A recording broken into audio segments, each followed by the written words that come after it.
And I'd really love this week to be a week where we talk about wild wisdom. And the reason I want to do that is because the other day I wrote a poem about the things that I've learnt watching humpback whales that I can apply in my own life, and I thought that that might be a really cool thing to do with all of you, is to actually look at the animals, and not only the animals but the wild space we have here, and look at what lessons that we can take from it as people. Let's go have a look at the weather for it to confirm the mighty fine day that we have down here.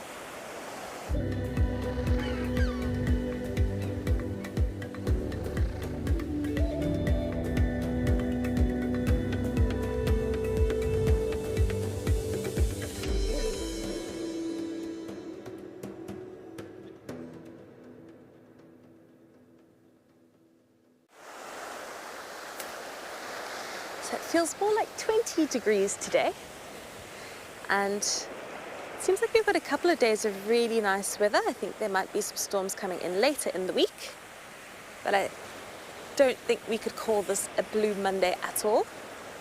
The eagle's giving you some lovely views of the coastline here. We're just a little bit past the penguins, and this is an area where the penguins come in, but this is an area where not too many people choose to walk, so it's a lovely place to find some silence and some peace.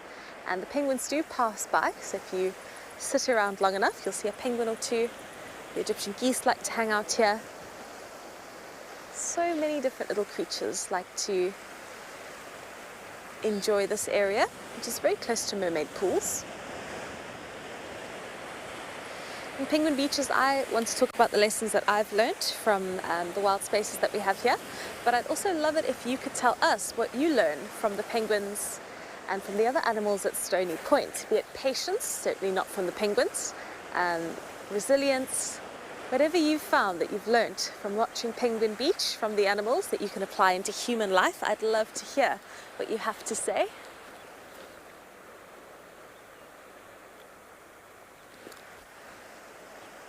And I love this view of the point here because you can see almost the whole colony. Very soon Eagle's going to walk in front of me and he's going to give you a view of these stunning flowers, these daisies that line the pathway of Stony Point.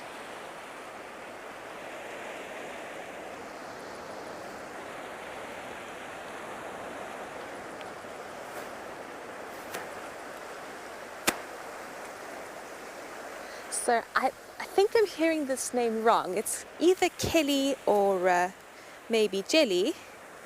But wild wisdom to me is, I don't know, I find to me it's a process. I spend a lot of time just watching wildlife in my off time, and in that time I tend to be very quiet and just observe. And during that time I think about what I can learn from the animals that I'm watching and what they do that could be applied to human life. And I started off with humpback whales the other day, and one of the things is that humpback whales take many journeys, but they also have many destinations. And I think that that's a really great lesson in our lives, that there are many paths that we can take and many destinations, because I think humans tend to think that there's only one real way, or one place that we want to get to in life. And I think being able to adapt where we want to go is sometimes a very powerful thing. And so I guess wild wisdom to me is applying what I see work in nature and applying that to my own life. So it's almost, wild wisdom is almost inspiration from the world around us to live better and to see more and to maybe understand the world in a different way to how we typically see it, because I think we often see the world from a very human perspective of how we live and what we've been exposed to. And there's so many different perspectives and different ways that we can see things. So that is what wild wisdom is to me. But I think what we're going to do is we're going to start walking. Eagle's going to walk in front of me, and we're going to give you a wonderful view of these daisies. Would you like to have your finger on the pulse of WildEarth? Are you curious about what happens behind the scenes?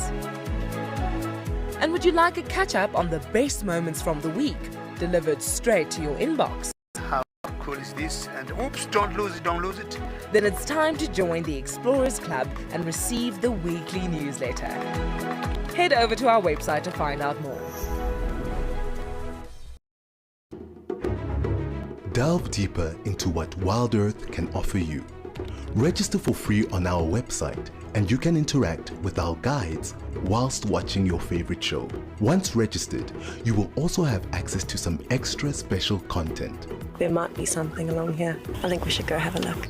Registration includes filling in your email address and creating a password. It's that easy. WildEarth, it's in your nature.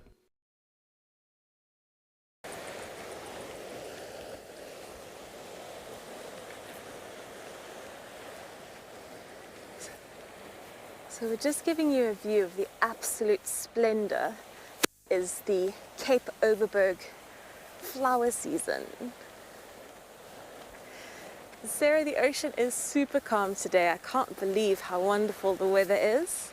It feels like summer. I said that before when I started today. It's often a lie because there's still lots of storms to come, and it's often only in October, November does it start to really warm up. But I love the warm weather, so I take it when I can, and it sort of inspires you. You think you might be able to put your shorts on very soon. So we're just having a nice slow walk through these flowers here, and we're almost by the penguins down in the left wing. And we did have the golds around, but they seem to have disappeared. I've missed them. But I haven't been to the colony for 10 days, which is the longest it's been since I started working for WildEarth. And I can't believe how big the golds have gotten in only those 10 days.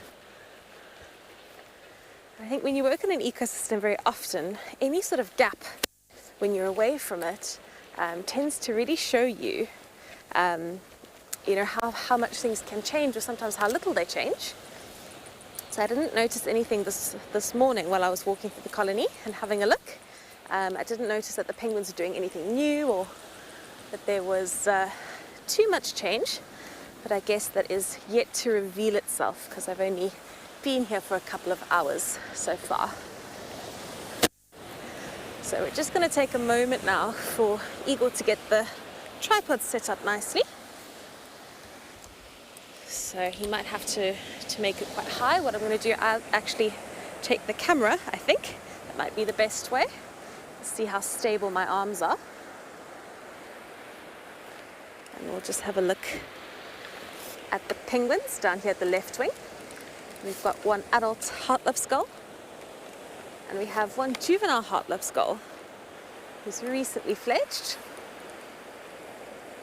And I think we'll have to start off with things that we can learn from penguins. So things that penguins can teach us about life.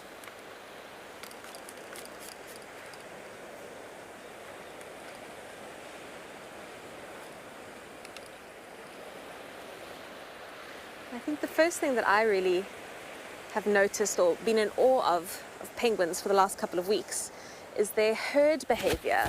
You know, how an animal that is seemingly solitary, they really do work together so well, and when they are scared they tend to really bunch together almost like zebras. And I think that's the first thing that I would say I've really learnt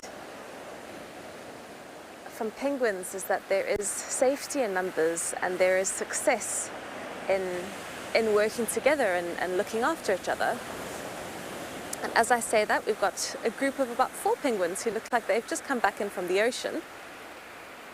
So they are conveniently right behind the rock, so we can't get them for you on camera just yet.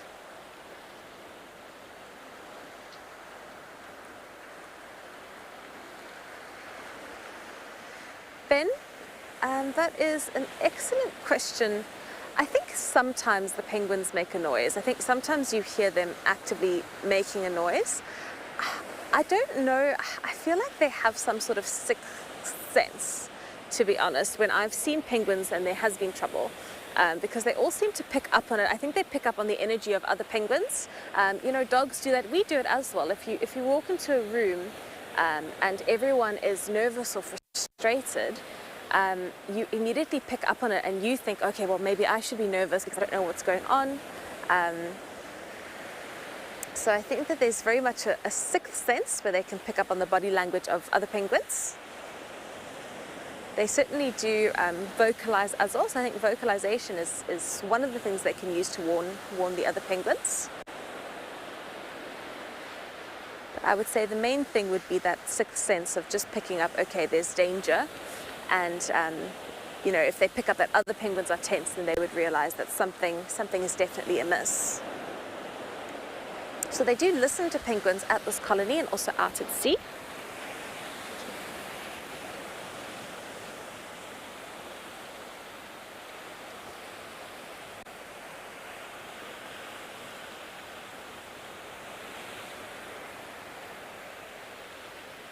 And these 4 penguins are very eagerly joining the rest of the bunch down here.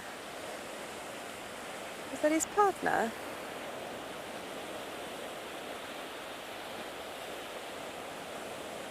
That was really sweet. That little penguin ran straight towards this other much shorter penguin. Doesn't look like it's its partner because he's just moved past, but there was absolutely no aggression in that behavior. And we don't really know about associations between penguins that are not pair bonds, but it's not to say that that doesn't exist. And sometimes you do see it where penguins seem to have very little aggression with some penguins and more aggression with others.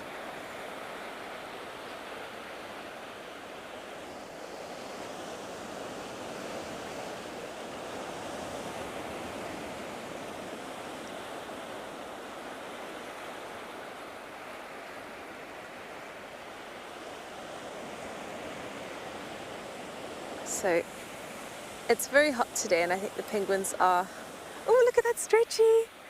There's a penguin who's just really stretched its leg. Do you see it? There's the preening guy, and then there's a guy just to the left of him who's really stretched out his leg. He's doing some penguin yoga, but I've got such a thing for penguin feet. I think it's the cutest thing.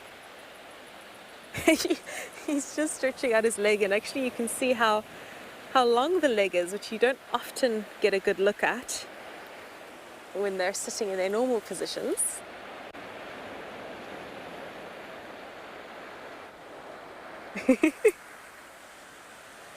Oh, he's splaying his foot and giving us a really cute view.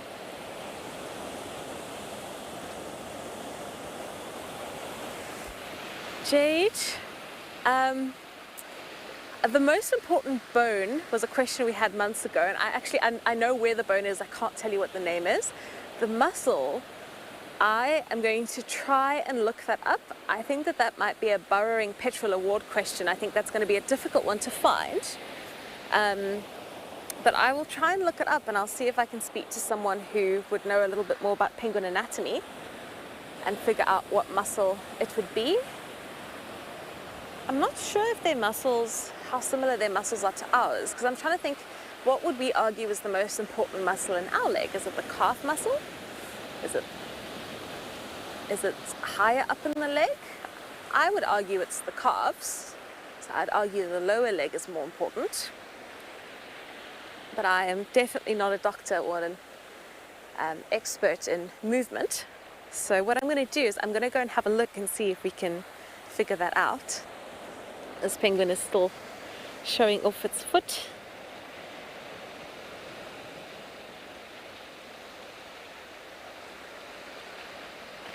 It's really unusually hot today. So none of the penguins are showing signs of heat stress, but if you have a look at their faces, you'll see that the pink on their face is very pink today. So that patch of skin can help them cool down.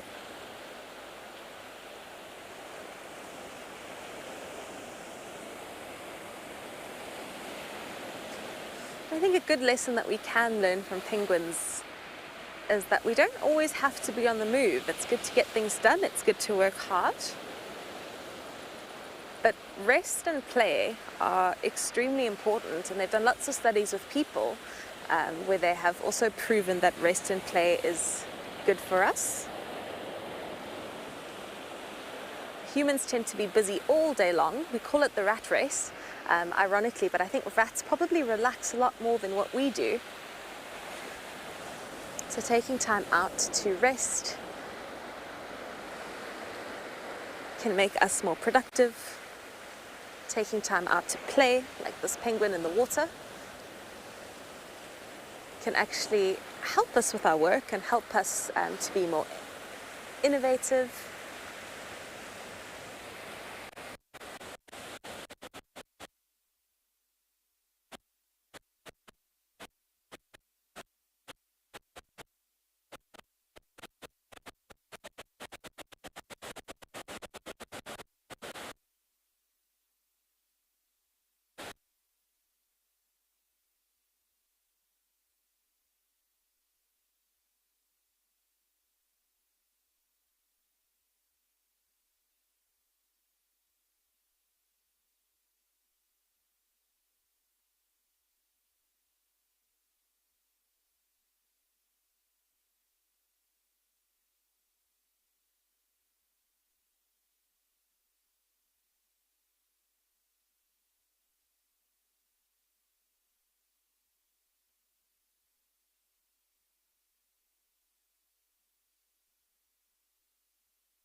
So I'm very sorry, it seems like we had a bit of a technical difficulty there, but we're back and we are ready to talk about penguins and the lessons that they can teach us.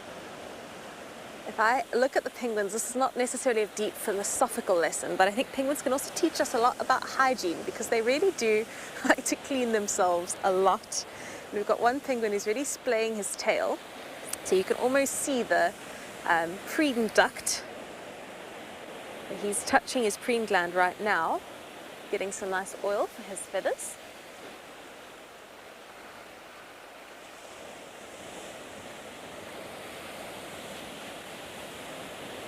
So that's, I think, something we can learn from all birds. Birds spend a large amount of time preening and looking after their good hygiene.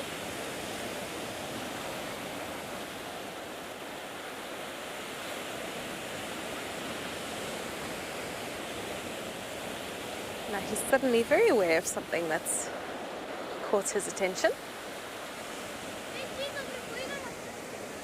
And you're just going to have some people walking past us, so you might just hear just a touch of noise as they walk by. We know that there's nothing worse than just as your favorite leopard is about to catch his first meal in 3 days, you are on the edge of your seat and up pops an advert. But we want to let you know that we hear you. You can watch WildEarth without the ads. Sign up to be an explorer and watch the channel on the WildEarth website completely ad-free. Head over to our Explorer page to find out more. We are offering our explorers another extraordinary WildEarth experience. Explorers stand a chance to win a 3-night stay for 2 at Amakhala Game Reserve, picturesquely situated next to Addo Elephant Sanctuary Park. Enjoy an authentic bush lodge experience in the luxurious Woodbury tented camp and feel the heartbeat of Africa on exhilarating safari drives. Sign up to be an explorer today and you might soon be off to this untouched safari destination with WildEarth.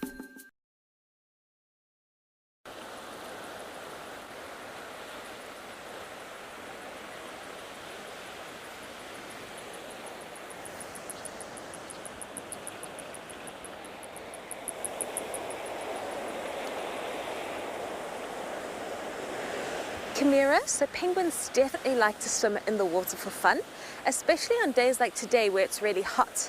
Because remember, penguins are quite fatty and they've got lots of, I nearly said fluff, they've got lots of feathers for insulation. And so sometimes they really will just get into the water and enjoy a swim. They sometimes clean themselves while they swim. The penguins definitely do love to play. And we've got 2 penguins in the water here that I would say are definitely here just playing, just enjoying the water.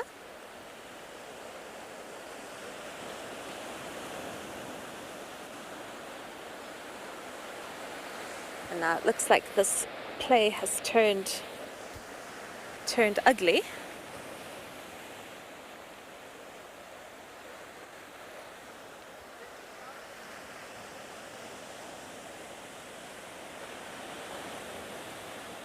But penguins certainly love to play, and so do other seabirds like the white-breasted cormorants.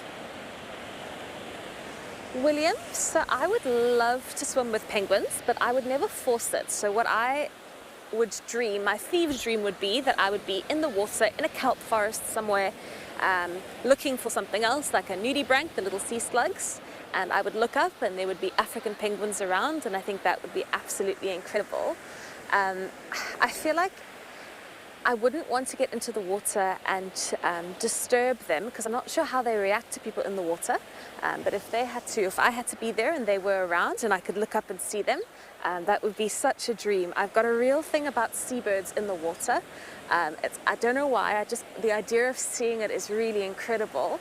And I was very lucky. I did a blue shark and mako dive last year and I got to see greater shearwaters underwater. So we were just snorkeling at the surface, there were no sharks around yet. And I just love watching birds dive into the water and use their feet. Like, it's such a cool thing to see. It's such a cool thing to see. So I'd love to one day see penguins underwater, and I'd also really love to see Cape gannets underwater.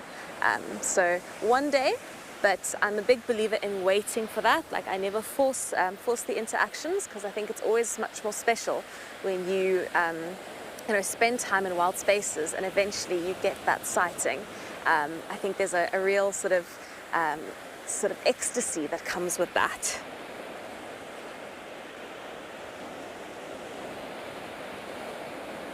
This penguin is scratching his head. I think it must be quite tricky to watch penguins underwater just because they move so fast.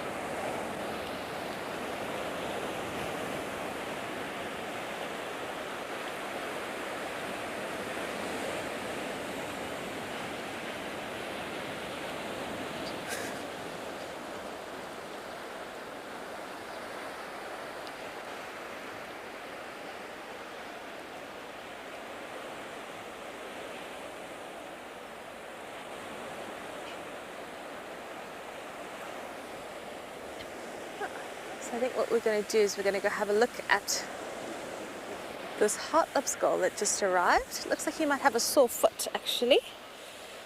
He's lifting it.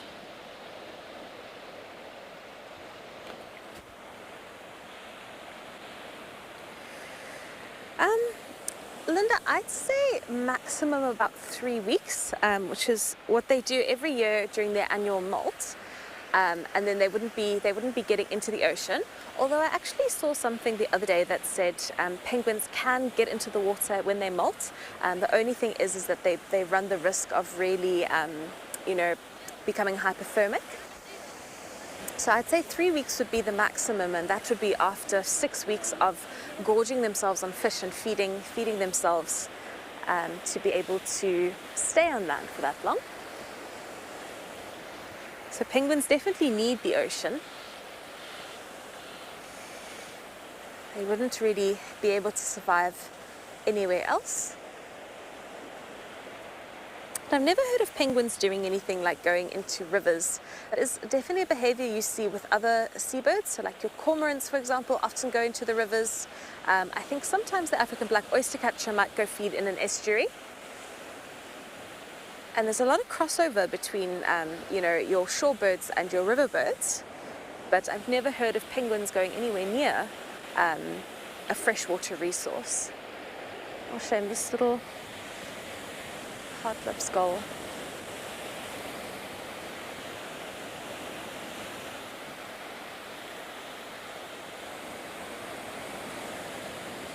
So this hard-lip skull is a poor little hopalong. He seems to have a problem with his foot. So you can see this is an adult bird, and I don't think this is really going to impact him very much. Gulls, I think, talking of wild wisdom, what we can learn from gulls is resilience, because gulls are just incredible at surviving. And they don't really need their feet too much. So I think it's a bit of a hip and a hop on the shoreline. But he looks to be in very good condition, and so I wouldn't worry all too much about his leg.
So sorry about that. It seems like the gremlins are running wild with us today, but we will not be deterred. And we're looking at this heart-lip skull. This is an adult heart-lip skull. We'll show you the juvenile in just a moment.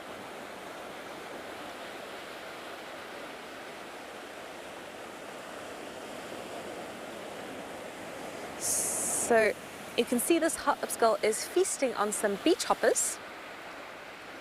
And gulls are super intelligent. So I think what we can learn from gulls is that we can learn from each other, because what gulls do is they have this nasty habit of teaching each other very bad habits, whether that be to open dustbin bags or to peck at whales. Heart-lip gulls are not nearly as naughty as kelp gulls. The kelp gulls tend to cause a lot more trouble. So the wild wisdom of a gull is to be adaptable, to learn from others.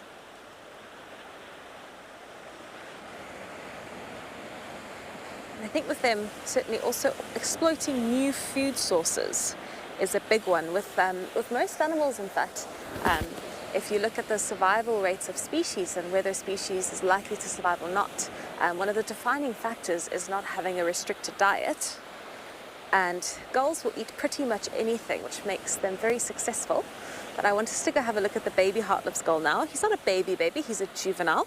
But I was looking at him earlier on, and if we zoom in to his face, you can see he's got little tufts by his ears. I think they're called ear coverts. I might be wrong, but let's go have a look. And you can see he's really cute. He's got like more orangish legs, and he's got beautiful grey markings on his face, which he will not show us now because he doesn't want me to prove my point. But we'll just wait for him to stick his head up. He seems to have some bald patches under his wings. You can see his very red patches under his wings. Doesn't seem to be much feather there.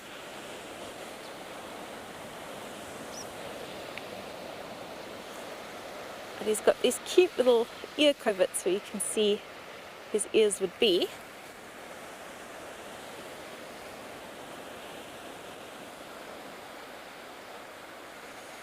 He's having a nice preen. He's just had a bath. So I think all of these heartlip's gulls were born on islands and they have now fledged. So he's the one juvenile that we have on the shore at the moment. Doesn't seem, since I've been gone, that there's been a very big storm, because it doesn't look like there's been a nice kelp washout for these gulls. Well, the beach hoppers are bumping around, so at least there is some food for them.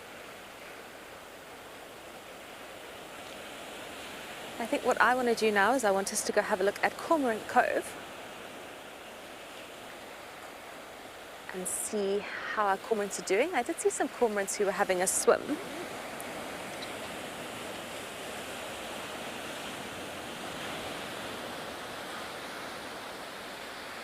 So Nathan, birds do preen in the water. I find penguins preen a lot in the water. I'd say, I'm trying to think, I think the Cape Cormorants also do a bit of preening when they're sitting on the water. Your pelagic seabirds would certainly do it. So, you know, a lot of your seabirds will just rest on the water for ages and not actually go back to land. So they would preen on the surface. And Igor was asking me a question which I didn't understand. Igor, do you want to go for a walk? Igor's asking if we want to walk to Cormorant Cove or just go and have a look, but I think we should just go and have a look.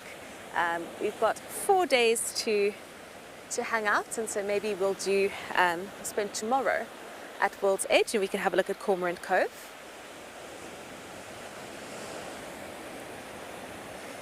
So there you can see the old, it's not a lighthouse, but watchtower. The cormorants hanging out on the rocks, and I'm sure that they are not enjoying the heat that we have today. Usually there's a cool breeze here, but when there's no breeze, I think that the birds really struggle with the heat. We know that there's nothing worse than just as your favorite leopard is about to catch his first meal in 3 days, you are on the edge of your seat and up pops an advert. But we want to let you know that we hear you. You can watch WildEarth without the ads. Sign up to be an explorer and watch the channel on the WildEarth website completely ad-free. Head over to our Explorer page to find out more. AMAs are back. Best known for his impressive celestial knowledge and bush navigation skills. Ben is a keen stargazer and skilled professional guide. Join me, Ben Coley, Wednesday the 3rd of August, just after Sunset Safari for my very first Ask Me Anything.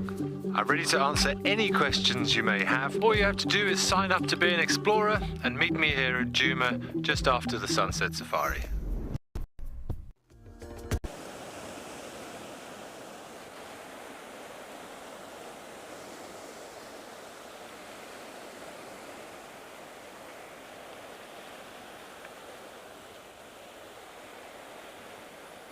So we're having a look at our white-breasted cormorants now, who are sitting on the breakwater. And during my holiday, I was in a place called Trafalgar, which is a couple of hours south of Durban, which is the east coast of South Africa. It's the warm Indian Ocean. And what I found very interesting is how the birds there and the birds here are very similar. Heartlip's gulls are not in great abundance because they like the kelp washouts. But you could see white-breasted cormorants, kelp gulls love to hang out on the beaches, there's swift terns. Didn't see any African black oyster catchers, which is a bit strange because they're usually around in that area. And then a bird that we don't really see here, which I find bizarre, is the white-fronted plover. So the white-fronted plover is a bird that you see all along the coastline, and they breed quite prolifically, and yet at Stony Point they just don't seem to want to hang out here, which I found super fascinating. So I can't think of a good reason as to why this wouldn't be a good breeding site for them. I also found it interesting how there were also little egrets and cattle egrets also feeding in the ocean and in the estuaries. So even though the temperature changes and the life changes a lot, the birds were very similar. So if you have any questions, or if you would like to send us a comment about what penguins have taught you, then please do scan the QR code, and then you can send in those questions or those comments. I'd love to hear if there's any lessons, any valuable lessons that you've taken from any of the species at Stony. That cormorant is giving us a beautiful view of his wings as he dries them out. That's a bank cormorant, and I think some wild wisdom from a bank cormorant is take time to recover. Because what they do is when they go fishing, they drop their body temperature, and as they get out the water, they'll take some time to dry their feathers off and to warm their bodies.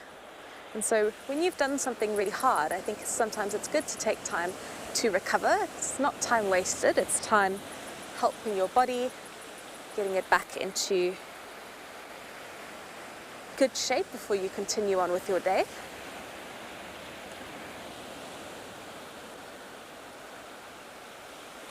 That's something we see all of our cormorants do, is they take time to digest their food, so they'll stop and they'll slow down.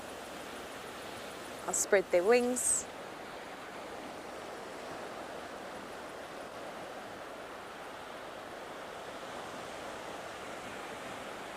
Brandon, they do sometimes look like a watchman, especially I think the bank cormorant, they look like a guard. They do have that sort of sense to them. The white-breasted cormorants to me are the most fun-loving cormorants. They seem to be the ones that really enjoy causing trouble. I'm still not over Captain Beaky that we had a couple of weeks ago with his raft. My head's run wild with that because now I think that there's a raft of white-breasted cormorants somewhere out in the ocean stealing fish and finding treasure. I think that raft is long gone and probably on a beach somewhere.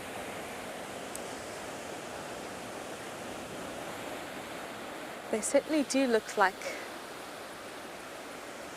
the guards of the ocean sitting on the high rocks looking out. They actually make their nest on those high rocks because it makes it easier for them to fly off the nest, particularly the bank cormorants because they're super heavy.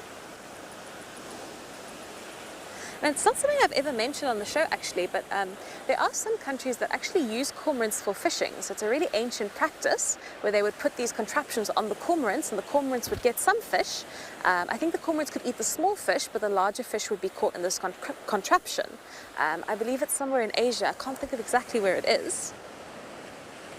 So I don't think I've brought it up on the show before, but I found that really interesting that there was, people that used to, and in fact I think still do, work with cormorants to fish. And speaking of animals that live on the west coast of South Africa and the east coast, where I recently visited, there was also a lot of otter spoor there. Spoor is the tracks. I've never seen otter spoor there, and they were really prolific and very similar scenes to what we have here.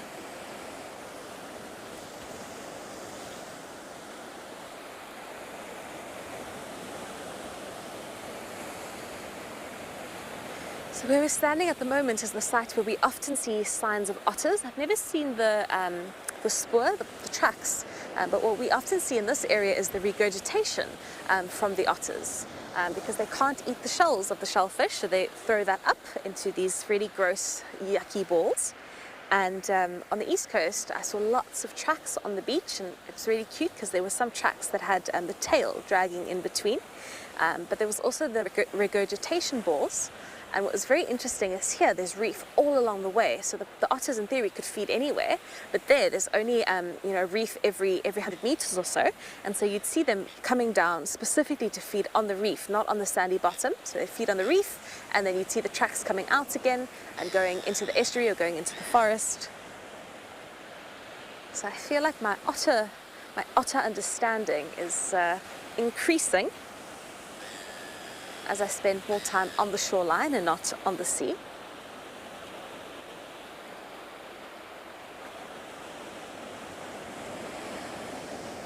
Let's see what else we might be able to find.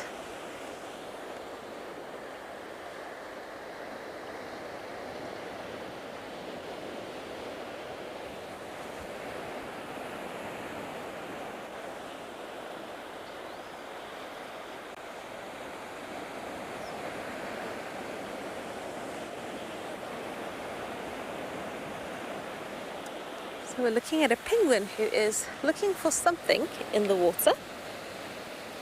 I think this penguin's got a nice big belly, so I think he's eaten quite well today, which is nice to see.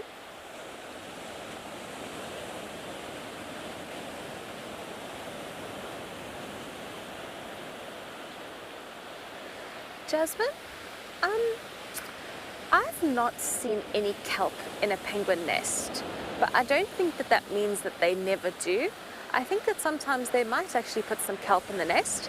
I think the one thing that would deter that is they have to walk quite far away from the seashore to get to the nest, and I'm not sure they'd carry the kelp all the way.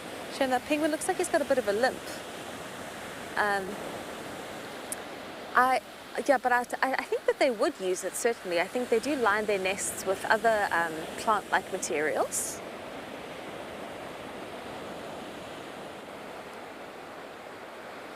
This penguin is looking for something. Often I find what's interesting on the seashore is that if they pick up things, it's very short-lived. So they'll pick it up and just play with it. But I've never seen a penguin carrying, we've got this living wall of June spinach in front of us, and I've never seen a penguin carry anything from one side of the living wall to the other side of the living wall. I think they prefer to use the stuff that's around their nest. I suppose that makes sense. I don't think it would be heavy to carry something, but it might be somewhat inconvenient to carry it a long distance. Oh, this penguin. He's like kicking his feet up and his tail up in the water. So I think he's playing.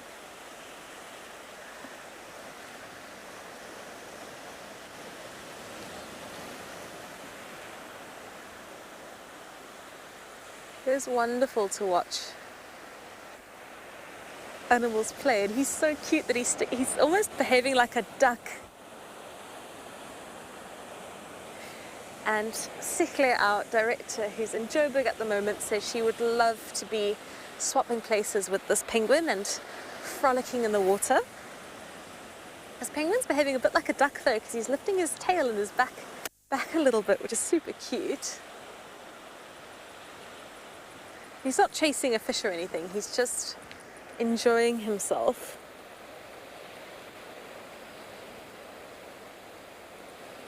I always wonder when they do this, is he looking for something specific? Looks a little bit like me when I'm frantically looking for my keys.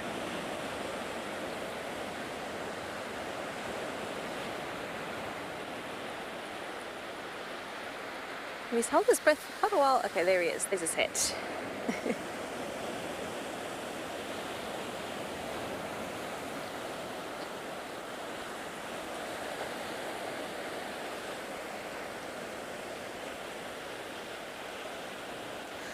Amy, so that's another question where I've never seen it happen, but I believe it happens. I think if they could find fish, they would. I've read one, I can't remember where I've read it, and I read it years ago, where the young, particularly the juveniles, the blues, who've just come out to sea, are a lot slower than the adults, and so what they do is they will feed on reef fish. And Sorry, I'm very distracted. There was a butterfly that flew past over the sea, but I'm back. We wouldn't be able to show you that butterfly. So I think that if there was a fish and they could grab a bite, I'm sure that their instinct would tell them to. I don't think the reef fish have the energy and the oiliness and things that they really want to enjoy and eat. But I think certainly if they were hungry, they would try for reef fish. And I know that there have been records of them eating worms, and those worms to me would definitely be on in the intertidal zone.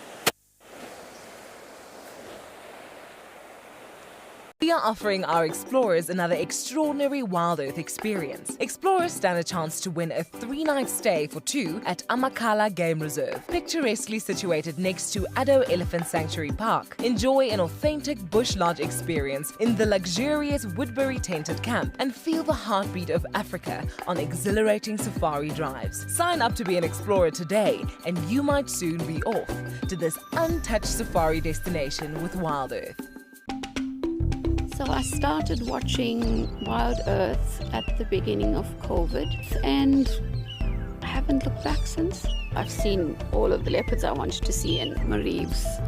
He's been so playful and such a character. I had to remind myself to breathe at some points. To see those 2 cubs made me very emotional. It's just been brilliant. It's just blown me away.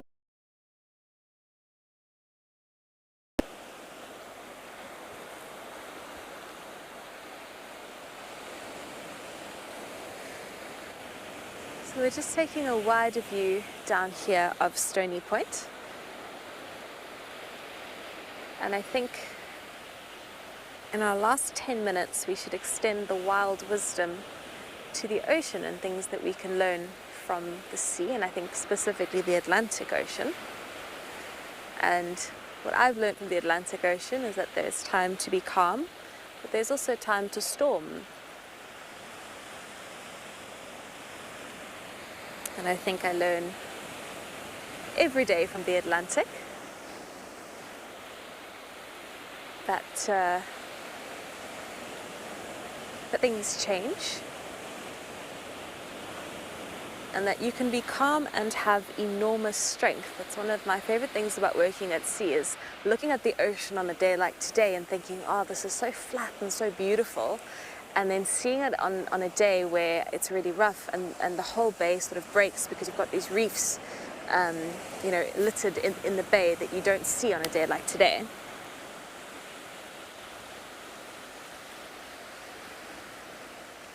And I love the juxtapose of something being so calm and then also so stormy. And so I would never describe the sea as violent, but so strong and wild.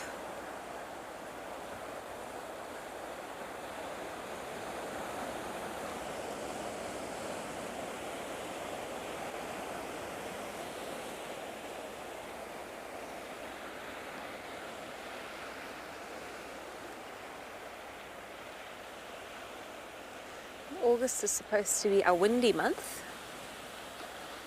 So August is actually usually the worst weather month in the Overberg. It's usually the month where you have the most no sea days, or days that nobody can go out on the ocean. It seems to be starting off wonderful. You can see just a touch of swell behind the rock, that outermost rock there, the wave hitting it now.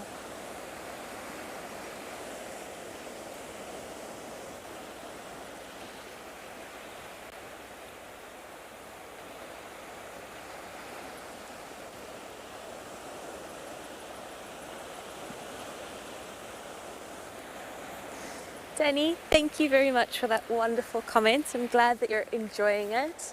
I was very excited to do this with you guys, but I didn't know if you'd be excited about it too, so that makes me really happy. Yeah, I think I'm with you until Thursday, so we could chat about wild wisdom all the way into Thursday, and I think we might be able to do some walking shows and really have a wonderful week down here at Penguin Beach.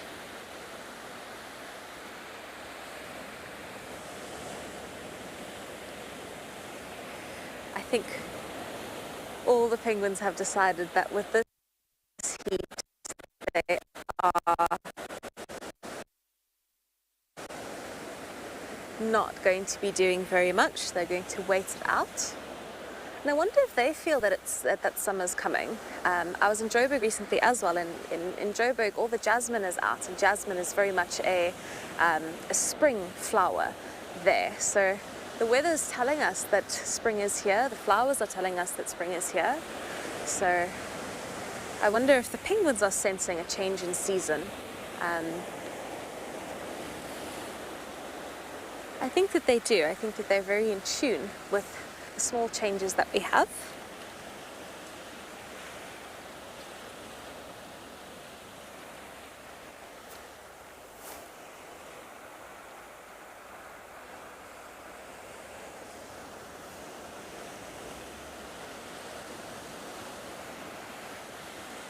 So these penguins are having a lovely preen in the water, scratching themselves, and perhaps they'll scratch each other.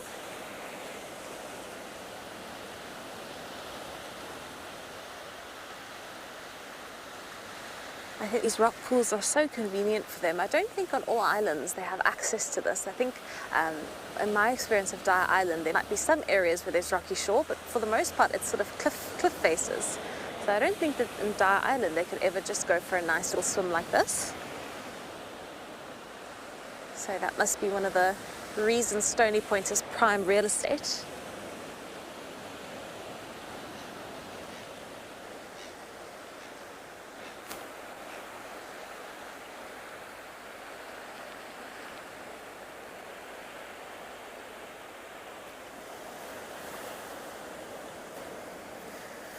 So having a look, we've had a few more penguins jump into the water to go for a swim.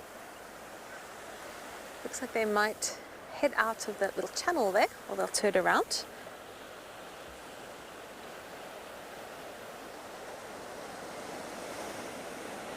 And we've only got just a few more minutes in today's show, so I hope that you guys had a great time. I hope that you enjoyed getting to see the flowers, because that was really lovely for me to arrive back. It's funny, you can be gone for 10 days and you definitely see change, and for me the flowers being as bright and beautiful and numerous as they are now shows me that spring is on its way. And Sikhle, our lovely director, is saying that the flowers were the highlight of her day today. So we will be finding more flowers as the season goes. We're at the peak of the flower season now, so we'll have to see what else pops out of the ground for us to look at. I also want us to go have a look at the marsh this week, actually. I've been wanting to do that for a while. I found a little place where we might be able to show you a bit more about the marsh behind us.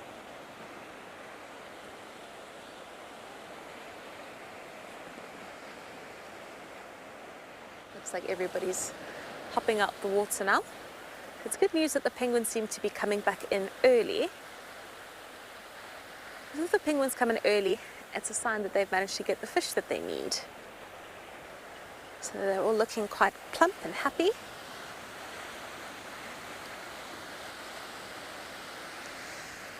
Very soon, you're all going to head over to the other side of South Africa, or in fact to many locations in Southern Africa, because we're going to be sending you over to our safari team. So we've got Ben and Cedric and Chris around. We're still roaming through Amakhala. And since I've been gone, the Mara team have started up again, so I think that's super exciting. Seems to be a really great time for wildlife watching all around at this time of year. This is also almost the peak of whale season. We are having a look at four whales at all of our shows.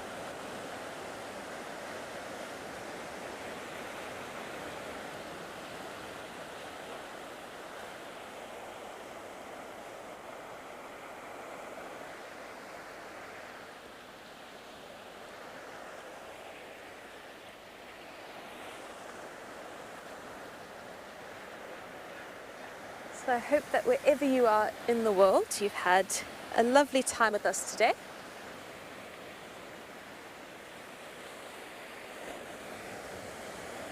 And that the weather where you are is as pleasant as what we have now I think if you're in the northern hemisphere, you're probably enjoying that last little bit of summer.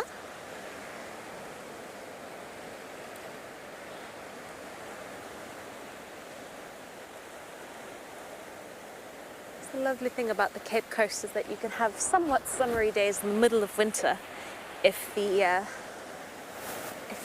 treats us to some stormless weather.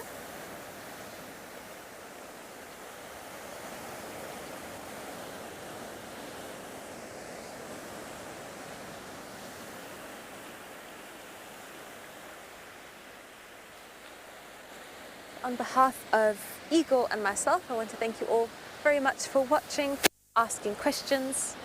We're going to be with you for the next few days, so hopefully we'll talk a little bit more about wild wisdom and what we can learn from the environment that we can apply to our own daily lives.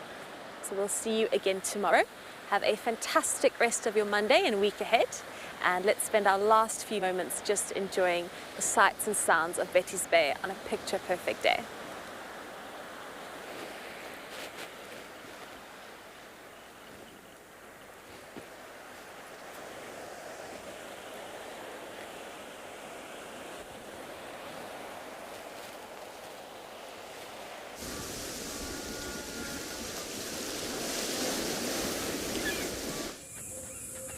This program features live coverage of an African safari and may include animal kills and carcasses.